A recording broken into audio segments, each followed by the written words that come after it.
All the savings are gone. What is this? The message from my mother was pure panic. Sitting at the small desk tucked in the corner of my studio apartment, I glanced at the notification. The room wasn't spacious by any means, but this desk, this space, was my sanctuary.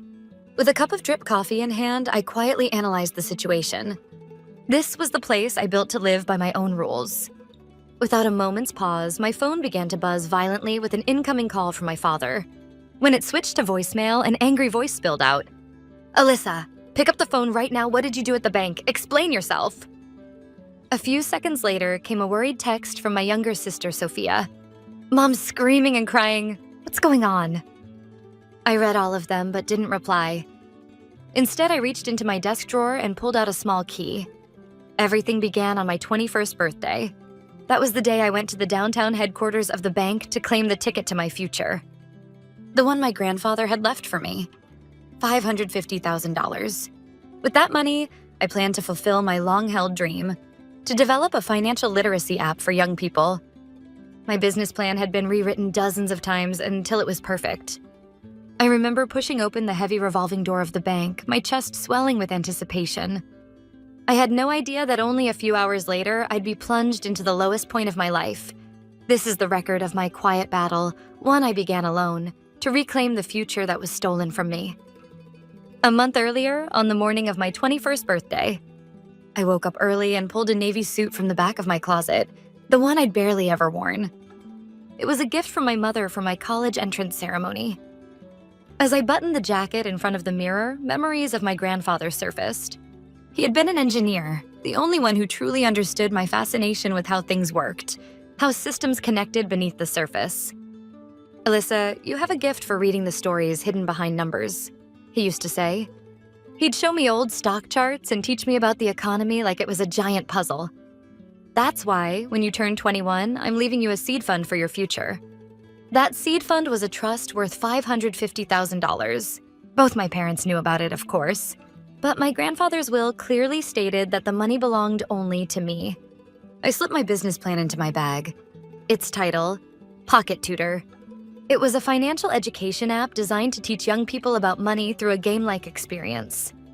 My sister Sophia often used the credit card which our parents gave her to buy trendy clothes and cosmetics, but she never once checking her balance at the end of the month. She meant no harm, but she had no idea where money came from, or how it moved. Watching her and so many of my peers struggle with student debt after graduation made me think, what if I could help people keep control of their lives so they wouldn't have to give up on their dreams because of money? That thought became the foundation of my business. I took the bus downtown, watching the city pass by outside the window. When I stepped off, the bank's main branch loomed ahead of me. Marble columns, gleaming brass doors. Taking a deep breath to steady my racing heart, I stepped toward the majestic revolving door that led to my future. "Good morning. I have a 10 a.m. appointment with Mr. Ford in the Asset Management Department. My name is Alyssa Baker." After giving my name at the reception, I was led to a quiet private room. I'd made the appointment myself a week earlier, explaining that I wanted to discuss my grandfather's trust on my 21st birthday. After a short wait, a middle-aged man who introduced himself as Mr. Ford entered the room with a thick file in his hands. His expression was tense. "Miss Alyssa Baker, correct? I've prepared the documents regarding your grandfather Robert's trust as discussed over the phone." His tone was formal. Too formal. Something about it felt off. "First of all, happy 21st birthday," he added, but the words sounded like they were read straight from a script. "Let me explain.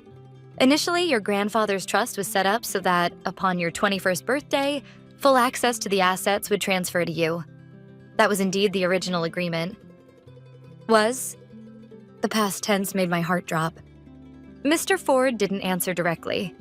He flipped through the file and slid a page across the table toward me. However, approximately 9 months ago, this document was officially processed. On it was my mother's familiar signature. "What is this?" "Your mother, who was your legal guardian until you reached adulthood, exercised her authority. She filed to change the trust's beneficiary, from you to your sister, Miss Sophia Baker." For a moment, the words didn't make sense. They echoed again and again in my head. "That's impossible. My grandfather left it for me. There must be some mistake." My voice trembled. Mr. Ford's tone remained flat, devoid of sympathy. "No, I'm afraid not. Your mother was the lawful guardian and the procedure was completed without issue. Therefore, as of today, all rights related to the trust have officially transferred to Miss Sophia Baker. That is all the information the bank is authorized to provide to you." His words were polite, but final. A formal way of saying, "You're no longer part of this matter." $550,000. My dream. My future. All of it, stolen from me without my knowledge, erased by a single sheet of paper and the signature of the mother I had trusted. The air in the room suddenly thinned. I couldn't breathe. Darkness swallowed my vision, and for a moment, I couldn't tell whether I was sitting or standing. I remember leaving the bank and somehow returning to my apartment, though the details are a blur. Each step felt as heavy as dragging lead. Back home, I tore off my suit jacket and opened my laptop. My business plan slipped out of my bag and fell to the floor, but I didn't pick it up. This wasn't the time for despair. Mr. Ford's flat, bureaucratic voice and the image of my mother's signature replayed endlessly in my mind. But not a single tear fell. Before sadness could take hold, a cold, sharp anger began to rise from deep inside me. With trembling fingers, I searched for the city's legal aid office and booked an appointment immediately. The next day, I knocked on the door of a small law firm as instructed. The attorney who greeted me was a sharp-looking middle-aged woman. I explained everything calmly, sticking to the facts. My grandfather's will, my mother's authority as guardian, and the change in beneficiary made without my knowledge. She didn't interrupt, just took quiet, precise notes. When she finally finished reviewing the copies of my documents, she looked up and spoke plainly. "Miss Baker, I understand the situation. To be frank, it's extremely difficult." Pointing to a section of the law, she continued, "Legally, a guardian's authority over a minor's assets is very powerful. I see no procedural errors in what your mother did.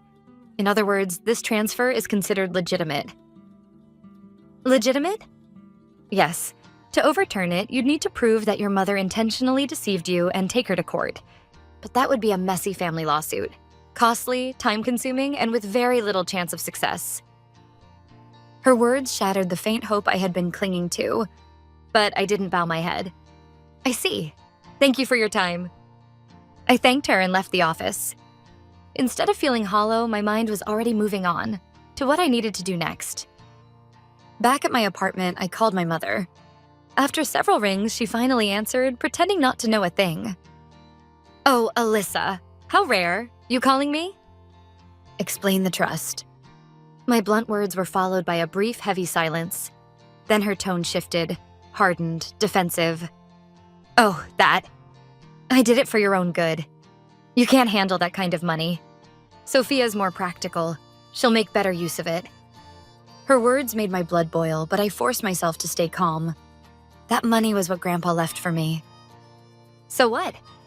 As your mother, I made the best decision for both my daughters. You have no right to complain. She hung up without another word.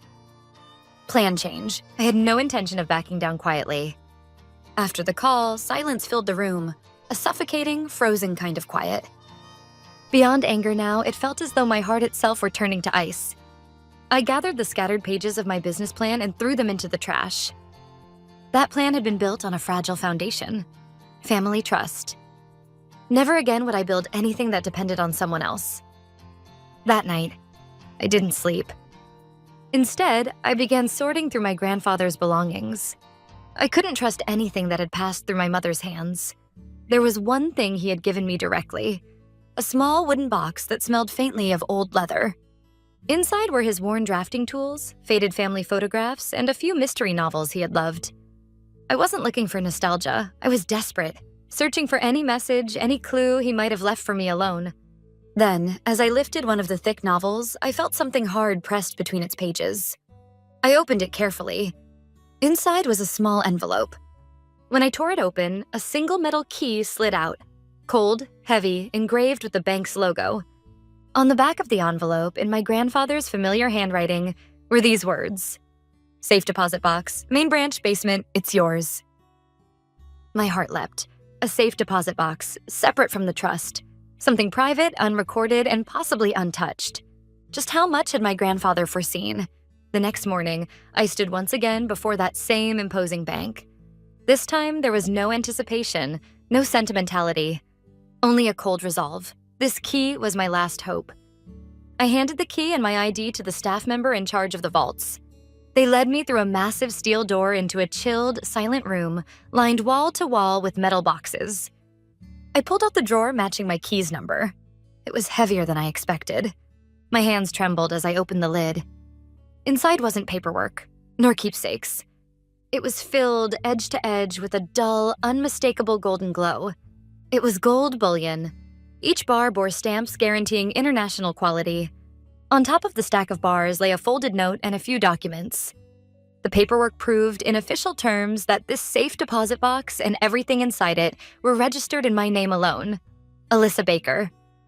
The note contained one last message from my grandfather. For when you're truly in need, I trust your judgment. The moment I read those words, the tears that hadn't fallen for a day came all at once and streamed down my cheeks. This wasn't just money. It was my grandfather's trust, his vote of confidence, and a weapon to carve out my future. I wiped my face and gripped one of the gold bars hard. The cold, heavy weight told me one thing. The fight was not over. After leaving the vault room, I went straight to the library. I pulled out my phone and typed keywords into the search engine. How to sell gold bullion, high-value buyers, taxes, one after another. I couldn't act on impulse. To make the most of the chance my grandfather had left me, I needed a cool plan and quick execution. I still didn't know the total value of the bullion exactly, but from the amount I'd seen, it was clear that it equaled, or even exceeded, the trust fund. If I moved it all at once, my parents would inevitably find out. So I had to convert everything to cash and transfer it to a brand new bank account, one no one knew about, before they realized. After hours of research, I narrowed the list to 3 precious metals buyers with the best reputations for reliability and strict confidentiality. The next morning, my actions began. I wrapped a few bars at a time in towels so the weight wouldn't be obvious and placed them in a large tote bag. Then, playing the part of a college student, I visited a different dealer each day. Found these while sorting through my grandfather's things, I told each one. To avoid suspicion, I sold only 2 or 3 bars at a time. Each buyer tested the bars and offered a price based on the day's international rate. When I agreed, they paid, either in cash or by bank transfer. I always chose to transfer, but the receiving account was a new online bank account I'd opened for this plan, one I hadn't told my parents or anyone about. Every evening back at my apartment, I checked the balance on my laptop and watched the numbers climb. With each increase, I felt my future sliding back into my hands. It was a meticulous, lonely process, like assembling a puzzle piece by piece. I couldn't tell anyone. Not Sophia, not my friends. This was a battle I had to win alone. It took 2 weeks to empty the safe deposit box. On the night the final bar was sold and all transfers had cleared, I stared at the online bank's balance screen. The figures shown exceeded my expectations by a little. I immediately split most of the funds into several fixed deposits and low-risk financial products within the same online bank. That way, even if someone discovered the account, the money wouldn't be easily withdrawn. When I finished, dawn was already lightening the sky. Everything was ready. Now I just had to wait for the storm to break. 1 month later, on a morning when I sat at my desk sipping coffee and watching my triple monitors, the moment finally came. My phone flashed, a message from my mother. All the savings are gone. What is this?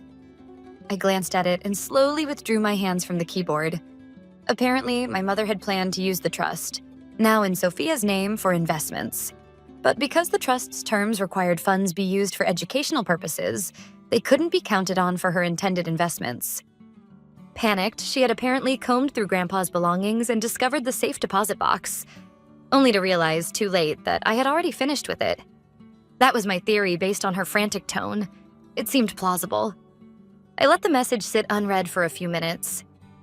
Then my phone logged another missed call from my father, angry as always, and another concerned text from Sophia. Family line notifications kept exploding. I took a deep breath, opened only my mother's message, and typed a short reply. I disposed of what was in my name. It's none of your concern. I hit send, no emoji, no excuses, no apologies, just the cold fact. Within a minute, my mother called. I pressed decline without hesitation. Then my father called. I decided I couldn't keep dodging them, so I hit answer once, ready for a final confrontation. His shouting hit me immediately. "What do you think you're doing? That money belonged to the family. Return it now or I'll sue you." I waited for him to take a breath, then spoke, quietly but clearly. "Sue me? That's a funny joke. I've already consulted my lawyer. The gold bullion is legally mine. Don't ever call me again." With that, I hung up before he could reply and immediately blocked his number. I already knew what he would say. They'd accuse me, insult me, and in the end, wrap it all up in the same words. "It's for the family," as they tried to take everything from me again. Not this time. I powered off my phone completely and tucked it deep inside my desk drawer. I didn't need any more noise. What I needed was silence, to focus on what came next. The money I'd gained from selling the gold wasn't the goal. It was the seed, the capital that would finally put me at the starting line. Just as my grandfather had believed in me, I had to use this money wisely. I started spending hours at a large bookstore nearby, buying every book I could find about investing. At first, I was overwhelmed by the flood of unfamiliar terms. It was like trying to decipher a foreign language made of spells.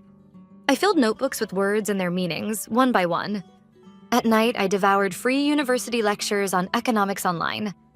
During the day, I sat in front of my triple monitors, following real-time market data and comparing it against what I had learned.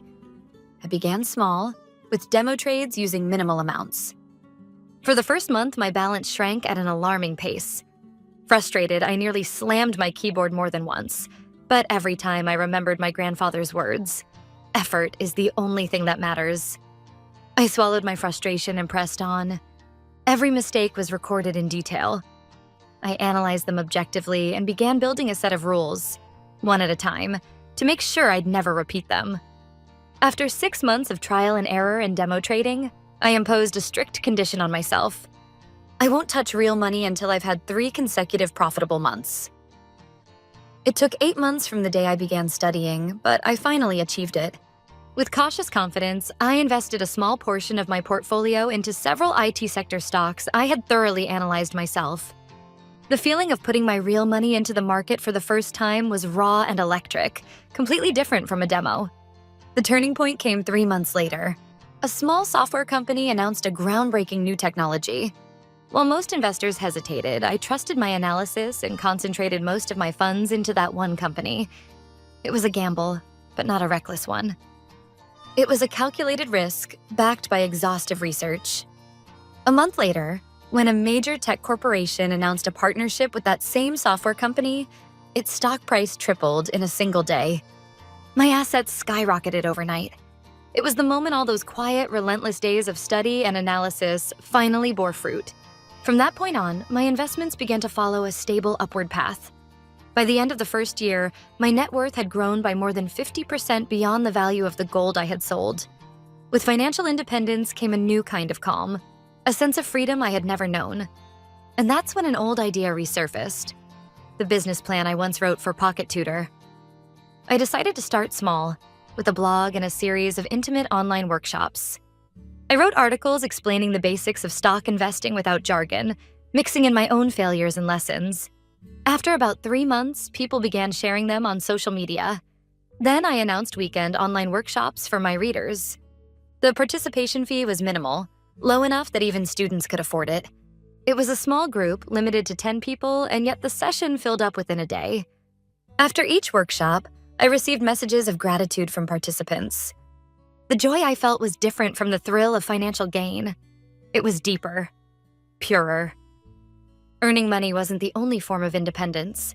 Using my knowledge and experience to help others, that, I realized, might be the truest kind of success. As the blog and workshops gained momentum, my days filled with a new sense of purpose and peace. Then, one quiet afternoon, the doorbell rang. When I checked the monitor, standing there was someone I hadn't seen in over a year. My sister Sophia. For a moment, I hesitated to open the door, but the expression on her face wasn't the confident one I remembered. She looked frightened, troubled. I quietly opened the door. "It's been a while, Alyssa." "Sophia, what do you want?" At my cold tone, she flinched. Up close, I saw that she'd lost weight. The expensive designer clothes she used to flaunt were gone. "I need to talk to you. Just for a little while. Can you spare some time?" Without a word, I led her into the apartment. Sophia's eyes widened as she took in the stacks of economics books piled in the corner and the charts of corporate analyses covering the wall. "Wow, did you do all this yourself?" "Yes. You came here for a reason, didn't you?" At my prompt, she sat on the edge of the sofa, head lowered, and began to speak haltingly. "About the trust fund. I'm sorry." The words caught me off guard. They were simple but genuine. When I found out Mom and Dad changed the name from yours to mine without telling you, I was happy. I didn't even think about it. I just thought it meant they cared about me more. I thought that was how it was supposed to be. From what she told me, our parents had used the trust fund, now under Sophia's name, to make high-risk investments. They'd failed. And when they discovered that the gold bullion they'd planned to rely on was gone, the Baker family's finances collapsed almost overnight. Dad's business isn't doing well anymore. They don't have the money to spoil me like before. So I started working part-time, but I've never done anything on my own before, and it's not going well. She continued, holding back her tears. Then a friend showed me your blog, The Independent Road. I didn't believe it at first, but when I read it, there you were. Someone I didn't even recognize. You'd worked so hard, built something real with your own hands. It was incredible. Sophia lifted her head and looked straight at me. Her eyes no longer held the entitlement or vanity I used to see. I was wrong.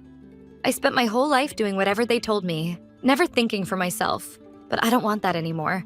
I want to live on my own terms, so please, let me be your student.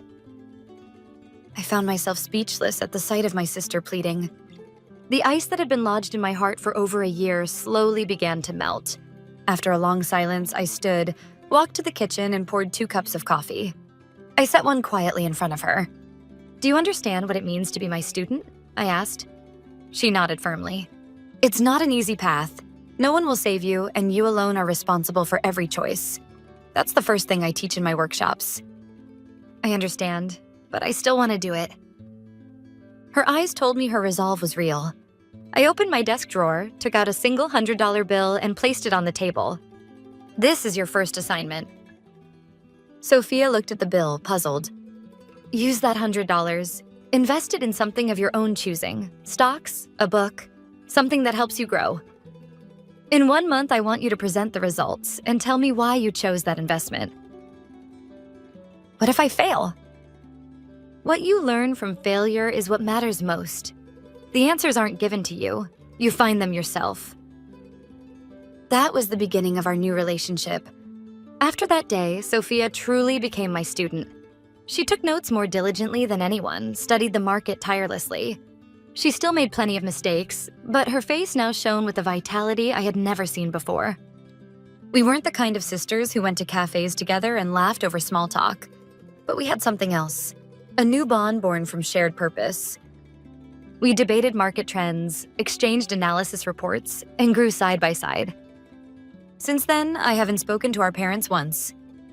According to Sophia, our father's business collapsed completely. He's now working any job he can find, desperate to recover from his failed investments. As for our mother, once obsessed with appearances and luxury brands, she can no longer afford that life. Out of necessity, she works part-time now, living quietly with him. As for me, I simply keep walking my own path, one step at a time.